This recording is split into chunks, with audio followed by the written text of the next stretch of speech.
জানিয়ে দিব এই মুহূর্তে আমাদের হাতে এসেছে গুরুত্বপূর্ণ আপডেট আন্তর্জাতিক সংবাদের শিরোনাম। শুরুতেই থাকছে ভারত চীন সম্পর্কে আবারও ফাটল। এবারে জানিয়ে দিব বিএনপির দীর্ঘ সময় রাষ্ট্র পরিচালনার অভিজ্ঞতা আছে জানালো নজরুল। আরও থাকছে বাউলদের উপর হামলা নিয়ে বিএনপি নেতা মির্জা ফখরুলের বক্তব্যে উদ্বেগ মামুনুল হকের। এবারে থাকছে সম্পদের প্রতি শেখ হাসিনার এত লোভ বিস্মিত বিচারক।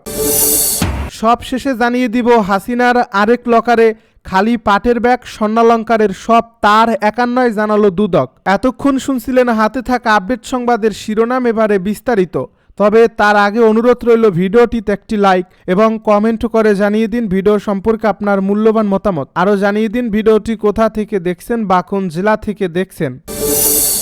অরুণাচল প্রদেশের এক ভারতীয় নাগরিককে চীনের সাংহাই বিমানবন্দরে আটক ও হয়রানির অভিযোগ ঘিরে আবার উত্তেজনা তৈরি হয়েছে ভারত চীন সম্পর্কে। চীন বরাবরই অরুণাচলকে দক্ষিণ তিব্বত বা জাংনান বলে নিজেদের ভূখণ্ড দাবি করে, আর ভারত বলে এটি তাদেরই অবিচ্ছেদ্য অঙ্গ। দীর্ঘদিনের এই বিরোধের মধ্যেও সাম্প্রতিক সময়ে দুই দেশের সম্পর্ক কিছুটা স্থিতিশীল ছিল, কিন্তু নতুন এই ঘটনাটি আবার আলোচনায় এনেছে পুরনো দ্বন্দ্ব।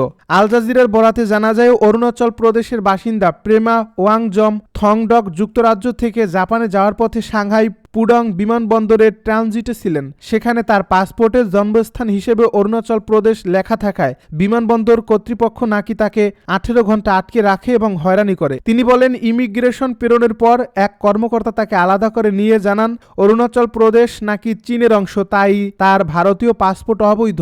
পাল্টা যুক্তিতে থংডক বলেন অরুণাচল ভারতেরই অংশ।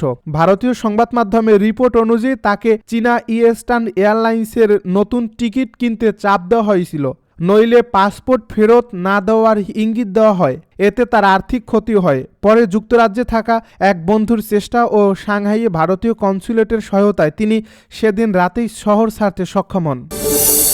একমাত্র বিএনপিরই দীর্ঘ সময় রাষ্ট্র পরিচালনার অভিজ্ঞতা আছে জানালো নজরুল। বিএনপির স্থায়ী কমিটির সদস্য নজরুল ইসলাম খান বলেছেন, বিএনপি একমাত্র দল যার বহুবার দীর্ঘ সময় রাষ্ট্র পরিচালনার অভিজ্ঞতা আছে। সেই সামর্থ্য ও অভিজ্ঞতা নিয়ে আমরা জনগণের সামনে যাব।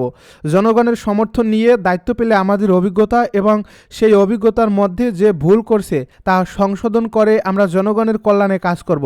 বৃহস্পতিবার জাতীয় প্রেস ক্লাবের আব্দুল সালাম হলে 90-এর ডাকসু ও সর্বদলীয় ছাত্র ঐক্য আয়োজিত এক আলোচনা সভায় প্রধান অতিথির বক্তব্যে তিনি এসব কথা বলেন। নজরুল ইসলাম খান বলেন, একটি দেশের সবচেয়ে এক্সপেন্সিভ ইনস্ট্রুমেন্ট বা যন্ত্র হলো রাষ্ট্রযন্ত্র। রাষ্ট্রযন্ত্রের চেয়ে মূল্যবান, রাষ্ট্রযন্ত্রের চেয়ে জটিল কোনো যন্ত্র কোনো দেশেই নেই।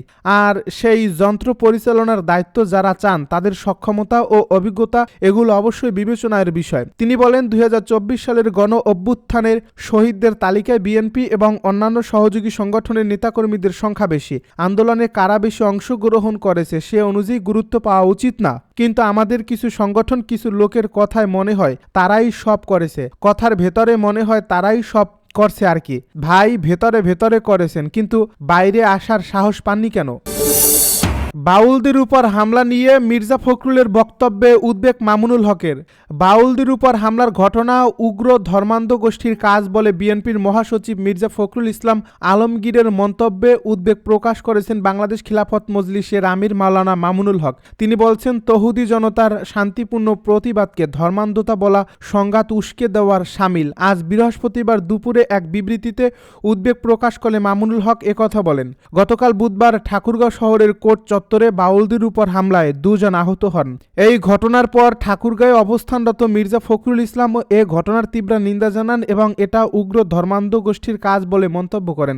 এ বিবৃতিতে মামুনুল হক বলেন, বাউল আবুল সরকারের প্রকাশ্য আল্লাহদ্রোহী, অবমাননাকর ও ঈমান বিধ্বংসী বক্তব্য দেশ জুড়ে গভীর ক্ষোভ সৃষ্টি করছে। এমন বক্তব্য কোনোভাবেই গ্রহণযোগ্য নয়। তিনি বলেন, জনগণের ন্যায্য দাবির পরিপ্রেক্ষিতে তার গ্রেপ্তার আইনের শাসন রক্ষারই স্বস্তিদায়ক পদক্ষেপ। দুঃখজনকভাবে আবুল সরকারের সমর্থকেরা মানিকগঞ্জ সহ বিভিন্ন স্থানে উস্কানিমূলক আচরণের মাধ্যমে পরিস্থিতি অস্থিতিশীল করার অপচেষ্টা চালিয়েছে।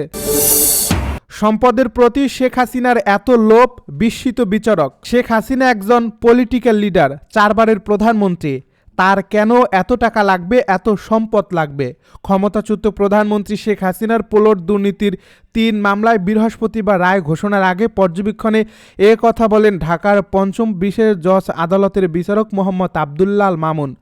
বিস্মিত হয়ে তিনি এও বলেন, তার সম্পদের প্রতি এত লোভ। রায়ে তিনি মামলাতে শেখ হাসিনাকে দোষী সাব্যস্ত করে 7 বছর করে মোট 21 বছরের সশ্রম কারাদণ্ড দেওয়া হয়েছে। শেখ হাসিনার পাশাপাশি তার ছেলে সজীব ওয়াজেদ জয়কে একটি মামলায় এবং মেয়ে সাইমা ওয়াজেদ পুতুলকে আরেক মামলায় 5 বছর করে সশ্রম কারাদণ্ড দেওয়া হয়েছে। দণ্ডের পাশাপাশি শেখ হাসিনাকে 1 লাখ টাকা করে 3 লাখ টাকা অর্থদণ্ড, অনাদায়ে তাকে 6 মাস করে 18 মাস বিনাশ্রম কারাদণ্ড এবং পুতুল ও জয়কে দণ্ডের পাশাপাশি 1 লাখ টাকা করে অর্থদণ্ড, অনাদায়ে 6 মাস করে বিনাশ্রম কারাদণ্ড দিয়েছে আদালত। গ্রেপ্তার একমাত্র আসামি রাজুকের সাবেক সদস্য খুরশিদ আলমকে এদিন সকাল 9:30টার দিকে ঢাকা মহানগর দায়রা জজ আদালতের হাজতখানে রাখা হয়। রায় ঘোষণার আগে 10:55 দিকে এজলাসে তোলা হয়।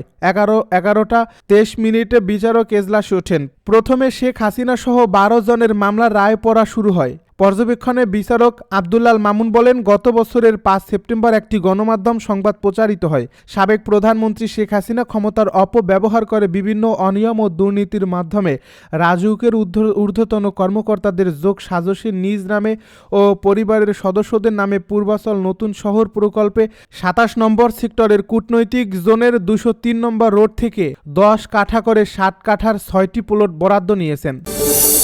হাসিনার আরেক লকারে খালি পাটের ব্যাগ, স্বর্ণালংকারের সব তার একার নয়, জানালো দুদক। ক্ষমতাচ্যুত সাবেক প্রধানমন্ত্রী শেখ হাসিনার নামে অগ্রণী ব্যাংকের 2 লকারে পাওয়া স্বর্ণালংকারগুলোর কিছু তার ব্যক্তিগত, কিছু মেয়র এবং কিছু তার বোনের নামে চিহ্নিত করার তথ্য দিয়েছে দুর্নীতি দমন কমিশন দুদক। হাসিনার সঙ্গে যৌথভাবে তার বোন শেখ রেহানা ও মেয়ে সাইমা ওয়াজেদ পুতুলের নামে থাকা এই 2 লকার খুলে 831.57 ভরি স্বর্ণালংকার পাওয়ার পরদিন দুদকের মহাপরিচালক মোহাম্মদ আক্তার হোসেন এসব তথ্য দিয়ে সাংবাদিকদেরকে বলেন, প্রতিটি অলংকারের আলাদা মার্কিং আছে। অগ্রণী ব্যাংকের 2টি লকারের পাশাপাশি মঙ্গলবার রাতে পূবালী ব্যাংকে শেখ হাসিনার নামে থাকা আরেকটি লকারও খোলা হয়। সংশ্লিষ্টদের উপস্থিতিতে খোলা এ লকারে শুধু একটি খালি ছোট পাটের ব্যাগ পাওয়া গেছে বলে জানান দুদকের এ কর্মকর্তা। দুদকের অনুসন্ধান দল এগুলো পৃথকভাবে যাচাই করবে তুলে ধরে তিনি বলেন, আদালতে উপস্থাপনের জন্য লকার 3টি খোলার পর পাওয়া সব মালামালের ইনভেন্টরি প্রস্তুতি করে সংশ্লিষ্ট ব্যাংক শাখার ব্যবস্থাপকের জিম্মায় হস্তান্তর করা হয়েছে। সাবেক প্রধানমন্ত্রী শেখ হাসিনার সম্পদ বিবরণী পুনর্যাচাইয়ের অংশ হিসেবে দুদক এ অনুসন্ধান চালাচ্ছে বলে তুলে ধরেন দুদক মহাপরিচালক। মঙ্গলবার রাতে অগ্রণী ব্যাংকের মতিঝিলের প্রিন্সিপাল শাখায় সংরক্ষিত শেখ হাসিনার 2টি লকার থেকে 832 ভরির স্বর্ণালংকার জব্দ করা হয়। আদালতের নির্দেশে ম্যাজিস্ট্রেট জাতীয় রাজস্ব বোর্ডের কেন্দ্রীয় গোয়েন্দা সেলের উপস্থিতিতে দুদক এসব স্বর্ণালংকার জব্দ করে।